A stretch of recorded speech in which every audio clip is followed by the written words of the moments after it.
Aberta neste livro de Esther, agora no seu capítulo 7.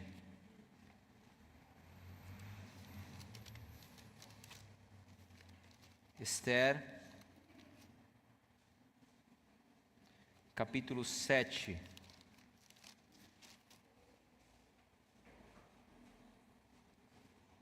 Esther denuncia Amã, que é enforcado.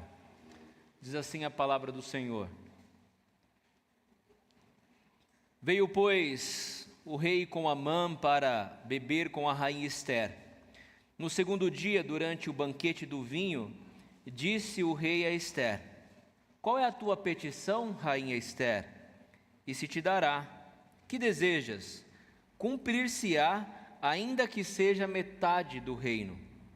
Então respondeu a rainha Esther e disse: se perante ti, ó rei, achei favor, se bem parecer ao rei, dê-se-me por minha petição a minha vida, e pelo meu desejo a vida do meu povo. Porque fomos vendidos, eu e o meu povo, para nos destruírem, matarem e aniquilarem de vez. Se ainda como servos e como servas nos tivessem vendido, calar-me-ia, porque o inimigo não merece que eu moleste o rei. Então falou o rei Assuero e disse à rainha Esther: quem é esse e onde está esse cujo coração o instigou a fazer assim? Respondeu Esther: o adversário e inimigo é este mau Amã. Então Amã se perturbou perante o rei e a rainha. O rei, no seu furor, se levantou do banquete do vinho e passou para o jardim do palácio. Amã, porém, ficou para rogar por sua vida a rainha Esther, pois viu que o mal contra ele já estava determinado pelo rei. Tornando o rei do jardim do palácio à casa do banquete do vinho, Amã tinha caído sobre o divã em que se achava Esther. Então disse o rei: acaso teria ele querido forçar a rainha perante mim, na minha casa? Tendo o rei dito estas palavras, cobriram o rosto de Amã.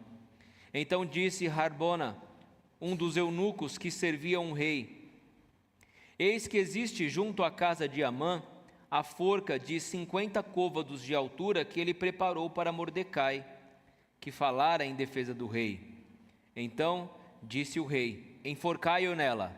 Enforcaram, pois, Amã na forca que ele tinha preparado para Mordecai. Então o furor do rei se aplacou. Vamos orar. Ó Pai, nós estamos diante da Tua presença na Tua casa para prestar este culto de louvor e adoração a Ti. Já cantamos hinos, louvores, cânticos espirituais, já meditamos, ó Deus, na Tua palavra, já buscamos a Tua presença em oração. E agora, ó Deus, nós queremos ouvir a Tua voz.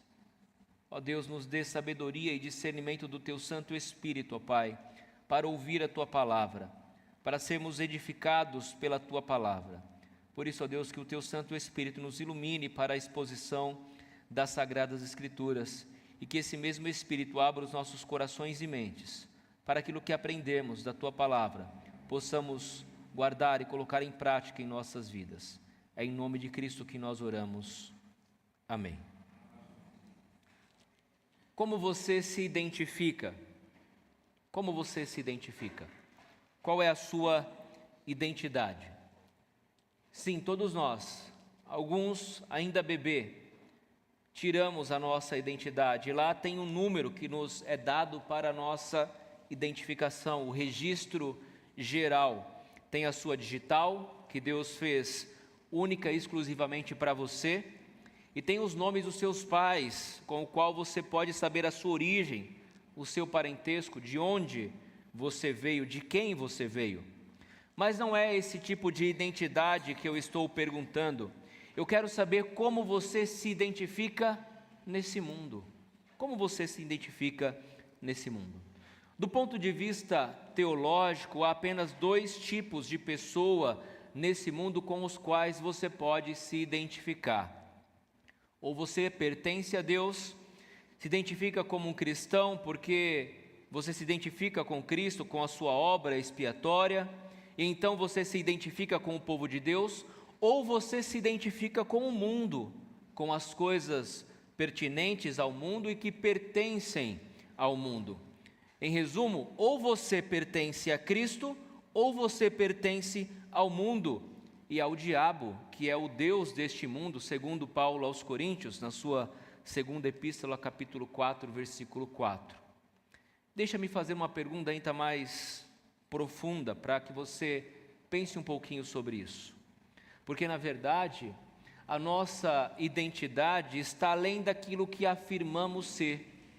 Nós podemos dizer que somos crentes, nós podemos dizer que seguimos a Cristo, nós podemos dizer que nos identificamos com Cristo, mas o que de fato define quem você é não é aquilo que você diz ser, mas é o seu comportamento, é a sua vida de forma geral, são as suas ações, a sua prática, o seu estilo de vida, o que você fala, o que você pensa, como você se relaciona com seus pais, com seus filhos, com seus colegas de trabalho.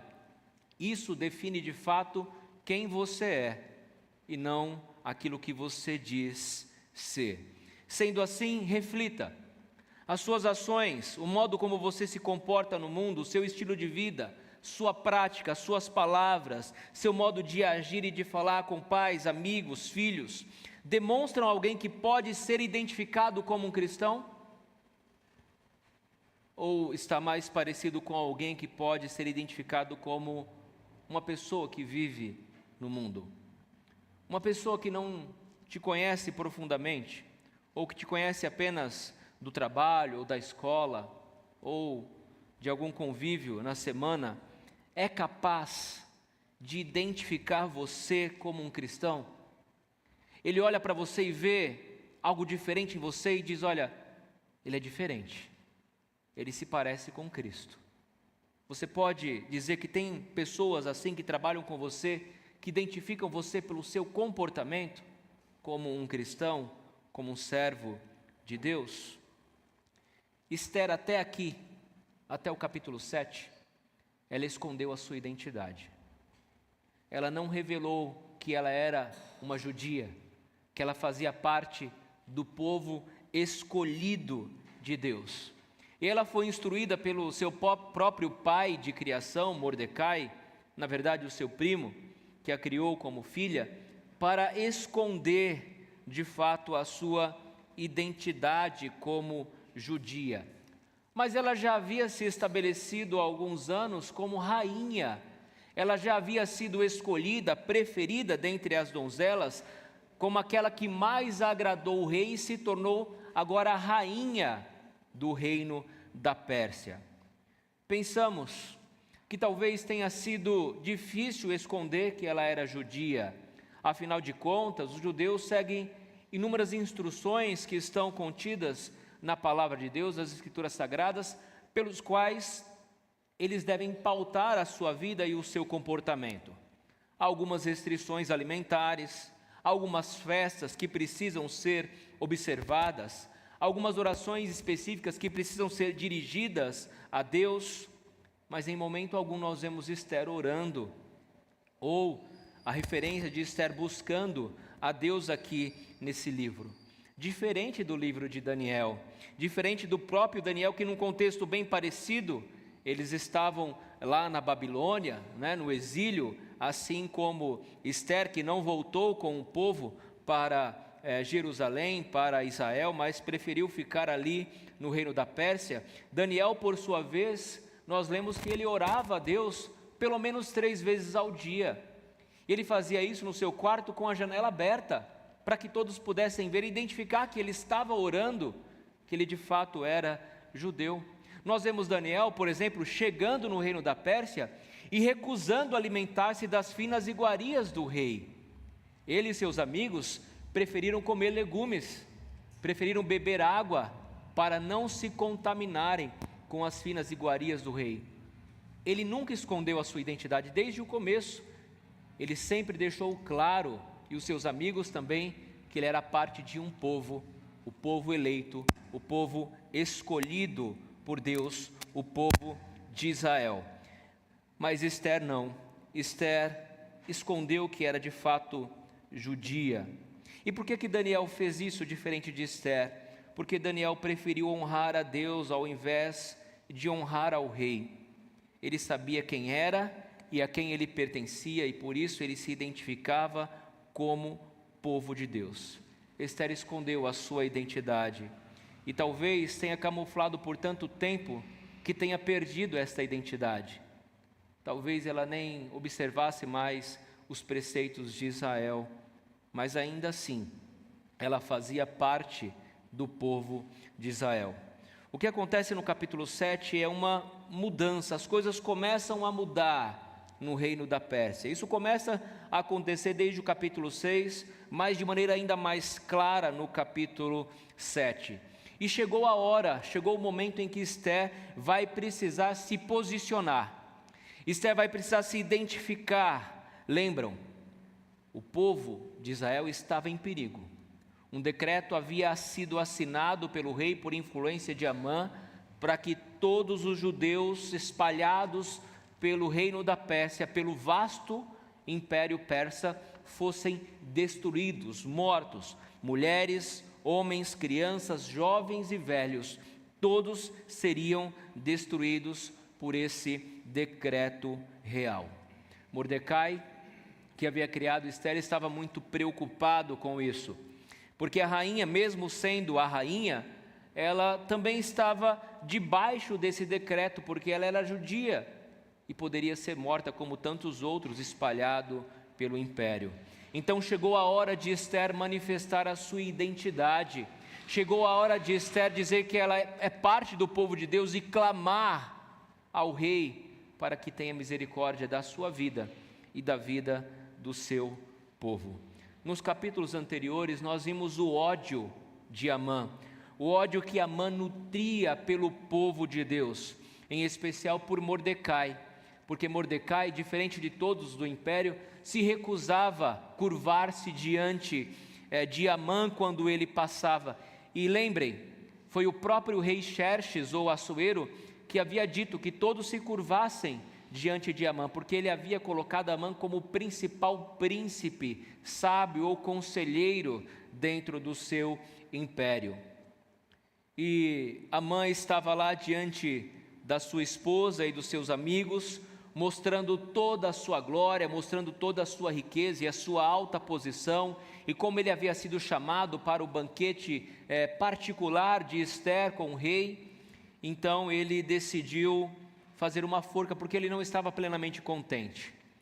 Você se lembra que ele construiu uma grande forca, uma forca de 50 côvados de altura, aproximadamente 22 metros e meio, e que no dia seguinte, na manhã seguinte, a primeira coisa que ele faria era pedir ao rei para que enforcasse nessa forca que ele havia construído a Mordecai, o seu principal inimigo. Mas quando ele chegou, ele teve uma surpresa. O rei queria honrar a Mordecai, porque Mordecai havia denunciado uma conspiração contra o rei, e diante disso a vida do rei foi poupada. E ele teve uma insônia aquela noite, e nessa noite ele leu os feitos memoráveis e viu aquilo que Mordecai havia feito.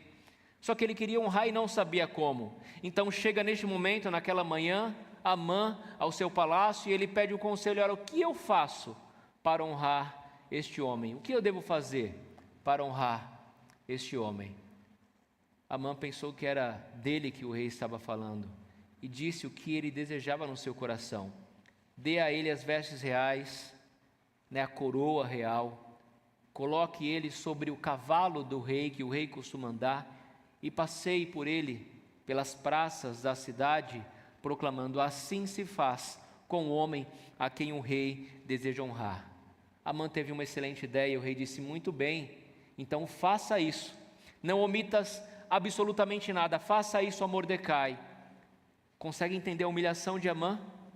Ter que pegar o seu principal inimigo, colocar as vestes reais, a coroa real, colocá-lo sobre o cavalo do rei e sair passeando pela cidadela de Suzã, proclamando: assim se faz ao homem que o rei deseja honrar. A palavra de Deus diz que depois que ele fez isso, Amã, coberto de vergonha, cobriu a sua face e foi correndo para a sua casa. E nós paramos neste ponto. Não foi um dia muito glorioso, não tem sido um dia muito bom para Amã, e ele também não vai acabar bem para Amã. Logo que ele chegou em casa, tão logo os eunucos do rei chegaram junto a ele e levaram Amã para o banquete. No mesmo dia em que ele sofreu essa vergonha, em que ele teve que passear com Mordecai, com o cavalo do rei, honrando a Mordecai, a quem ele tanto odiava, neste mesmo dia ele é chamado para participar do banquete que vai determinar agora a sua vida ou a sua morte. E o que nós aprendemos com este capítulo de Esther, fazendo um paralelo com a vida cristã, com a nossa vida, é que Deus trabalha em prol do seu povo.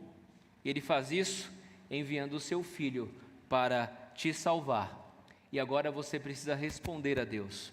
Você se identifica como parte deste povo? Bem, a primeira verdade que eu quero que você guarde no seu coração é que uma hora, e a hora é agora, você vai precisar se identificar. Você precisa revelar que você pertence ao povo de Deus ou não, mas uma hora você precisa se identificar. Acompanhe a leitura dos versos 1 e 2. Veio, pois, o rei com Amã para beber com a rainha Esther. No segundo dia, durante o banquete do vinho, disse o rei a Esther: qual é a tua petição, rainha Esther? E se te dará, que desejas? Cumprir-se-á, ainda que seja metade do reino.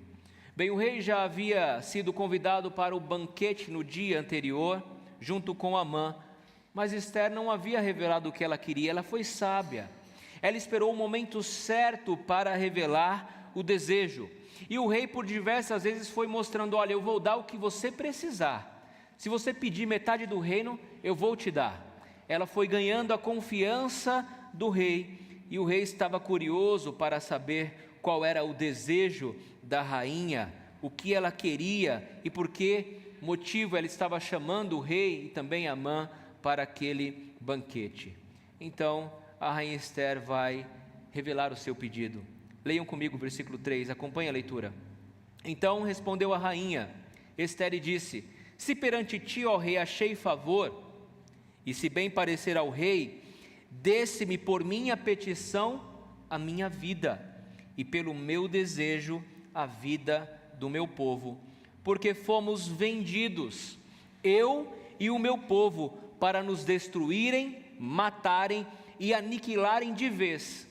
Se ainda como servos e como servas nos tivessem vendido, calar-me-ia, porque o inimigo não merece que eu moleste o rei. Ela revela qual é o seu desejo. E Esther não pediu metade do reino de Assuero, do grande reino de Assuero.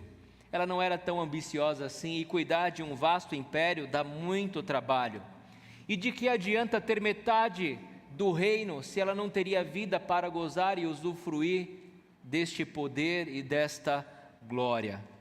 Eu vi um trecho de um vídeo em que as mulheres estavam ali fazendo um podcast, gravando um podcast, e uma senhora estava sendo entrevistada por outras duas jovens, e essa senhora perguntou assim para uma delas: se você ganhasse 1 milhão hoje, como você acordaria na manhã seguinte?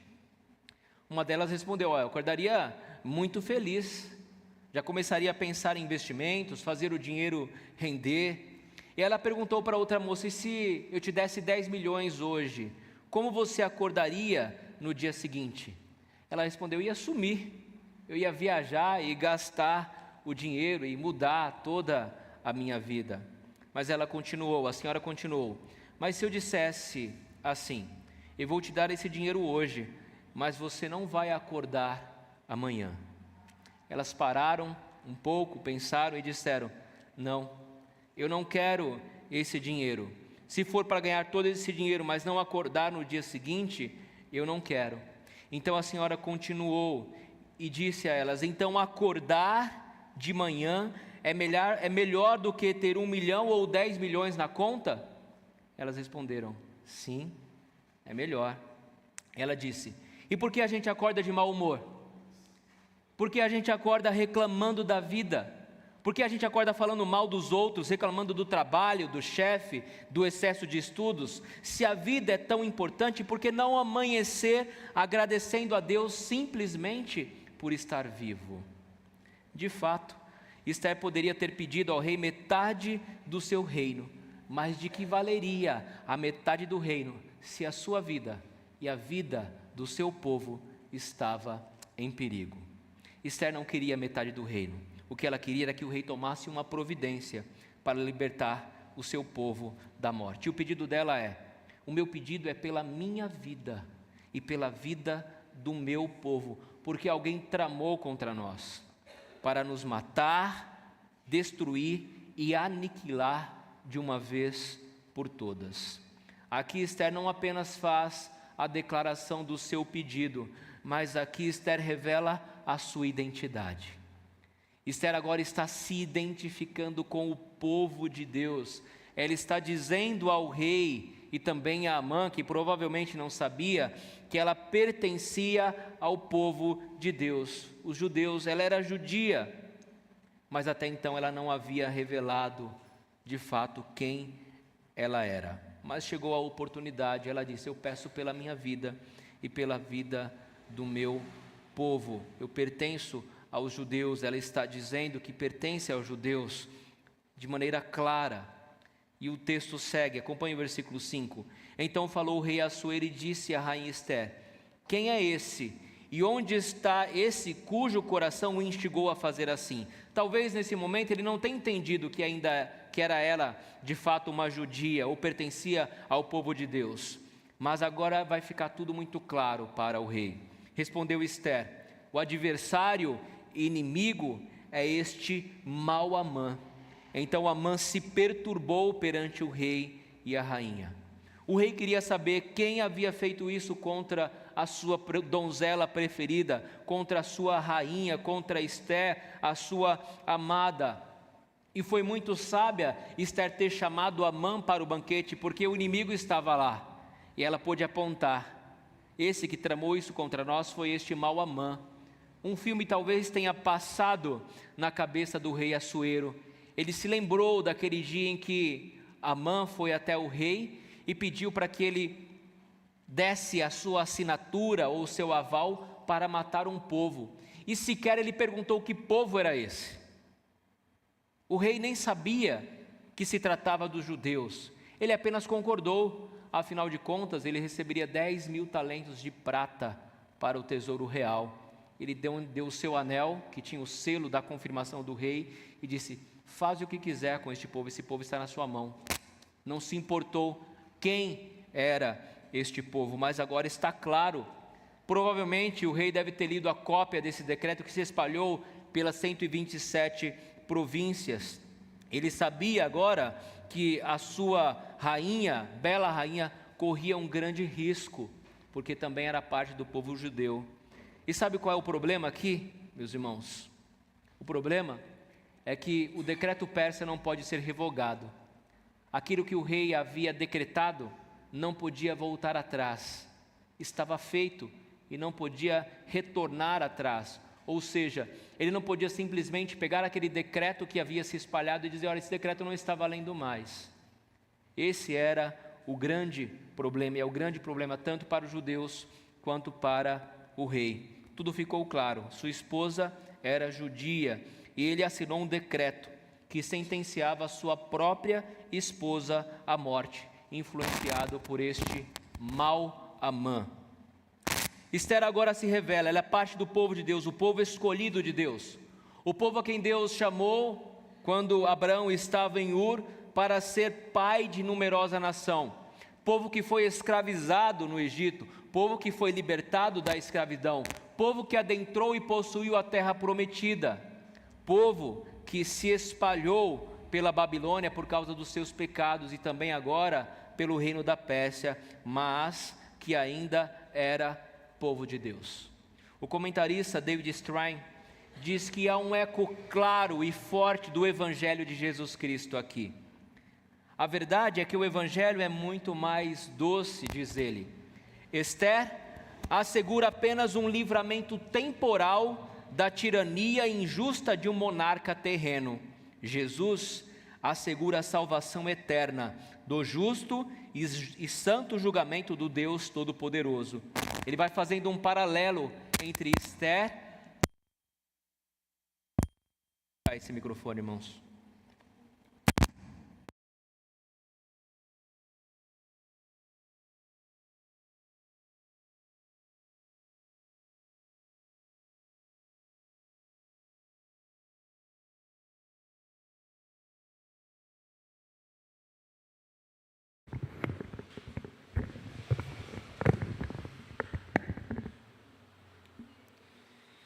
E David Esther vai fazendo esse paralelo entre a rainha e o próprio Cristo. E ele diz: Esther está com o seu povo e intercede em favor deles. Jesus está com o seu povo e morre em lugar deles. Esther deve persuadir o rei a poupar os judeus. Mas Jesus, o Deus cuja lei nos condena, leva sobre si a penalidade e assegura o nosso perdão. Emílio Garófalo, um pastor, afirma que Esther não tem como interceder por seu povo sem colocar a sua vida em risco, mas Jesus coloca a sua vida em risco para interceder por seu povo. Ele vai fazendo esse paralelo. Ele diz que o Filho de Deus decidiu viver uma condição de grande humilhação para se identificar com o seu povo, povo que lhe pertence e povo para o qual ele veio a esta terra conclamar como seu por meio da sua morte e morte de cruz. Cristo, portanto, é o mediador final do pacto da graça que morre para salvar e libertar o seu povo. Como ele bem disse, isso está registrado no Evangelho de João: eu sou o bom pastor, conheço as minhas ovelhas e elas me conhecem a mim, assim como o Pai me conhece a mim e eu conheço o Pai e dou a minha vida pelas ovelhas. Agora, e você? Se identifica com esse Salvador? Se identifica com Cristo?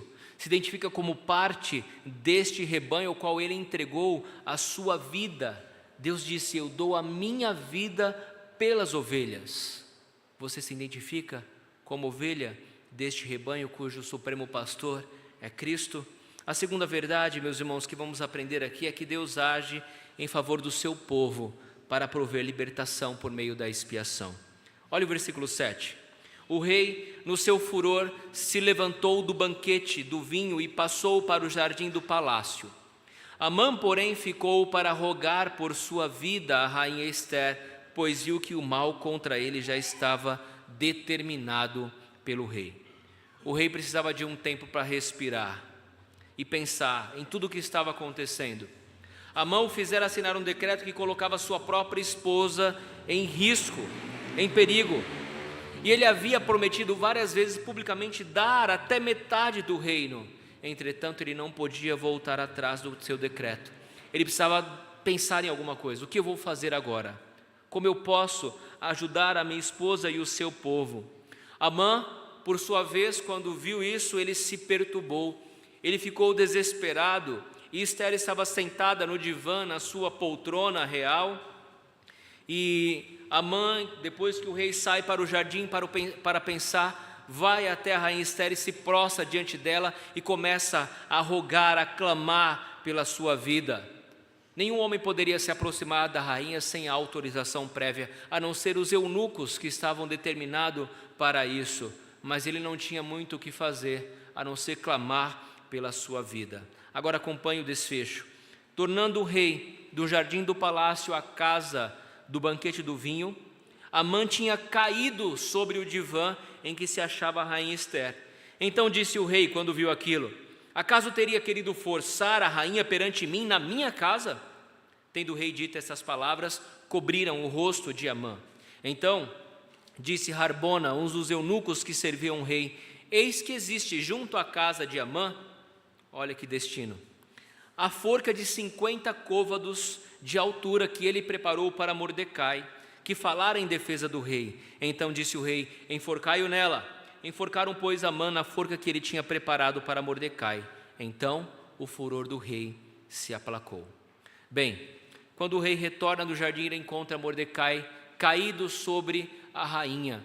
Ele achou aquilo uma ofensa, e este era a deixa, era o motivo ideal para que ele pudesse eliminar Amã. Ele não podia voltar atrás do decreto que havia feito, mas ele poderia, de alguma forma, vingar a Amã, vingar Ester, matando Amã. E Amã havia lhe dado o motivo, ele caiu sobre ela e ele pensou: está forçando a rainha na minha casa, na minha frente, isto é uma afronta. E esse foi o motivo suficiente para que eles pegassem Amã, imediatamente o levassem para a forca que ele mesmo preparou. Olha, meus irmãos, que destino ele teve. Ele havia preparado uma forca para outro, mas é ele mesmo quem vai estrear essa forca. Imediatamente os eunucos, guardas do rei que estavam ali, cobriram o rosto. E Harbona teve essa grande ideia: olha, tem uma forca do lado da casa dele, você pode usar se você quiser, rei.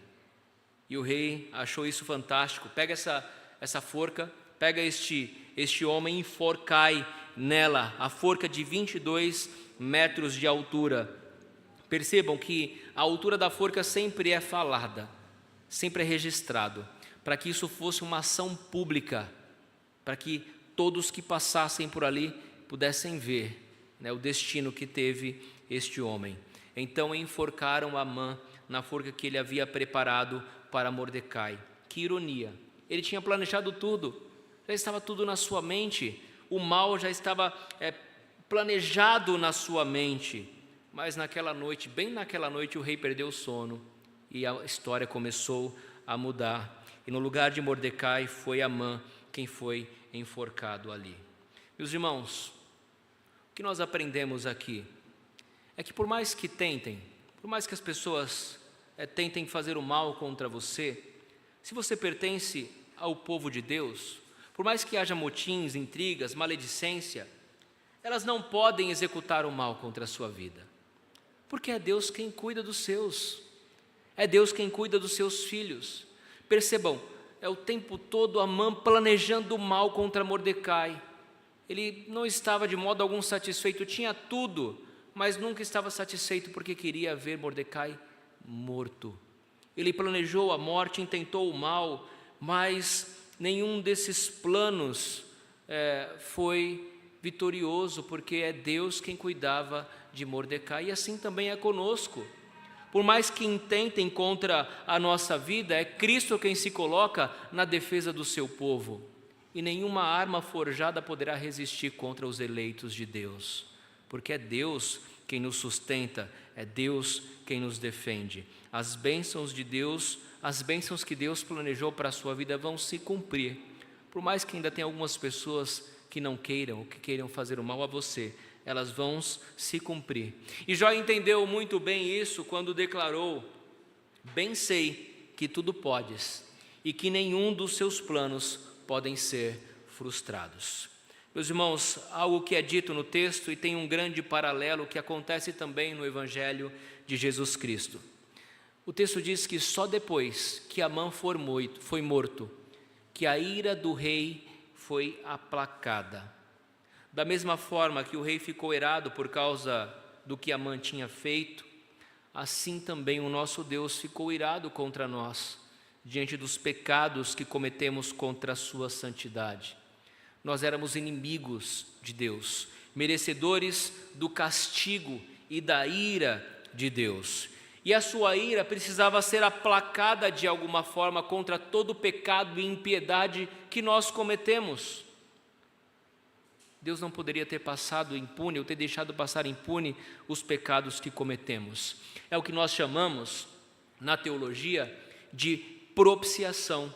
É o ato de aplacar a ira de Deus. E como era feita a propiciação?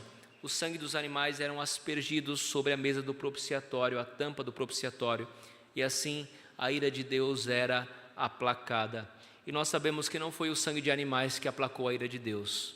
Nós sabemos que foi o sangue de Jesus Cristo, derramado na cruz, que aplacou, que fez a propiciação pelos nossos pecados. É o que nós lemos na Epístola de João, né? O nosso advogado que intercede por nós é quem aplacou a ira de Deus que nos era contrária.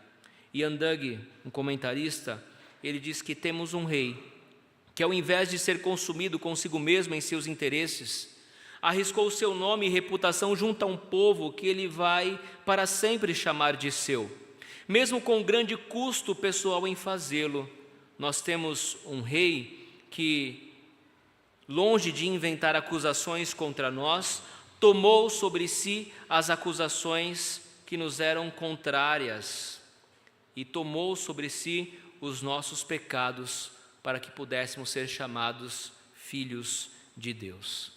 Emílio Garofalo completa esse pensamento de Ian Dugg, afirmando que no final das contas, quem morre na trágica história do mundo não é Amã, mas sim o Filho de Deus. Morre para que você e eu pudéssemos ter vida e vida em abundância. Depois que Amã morreu, a ira do rei se aplacou.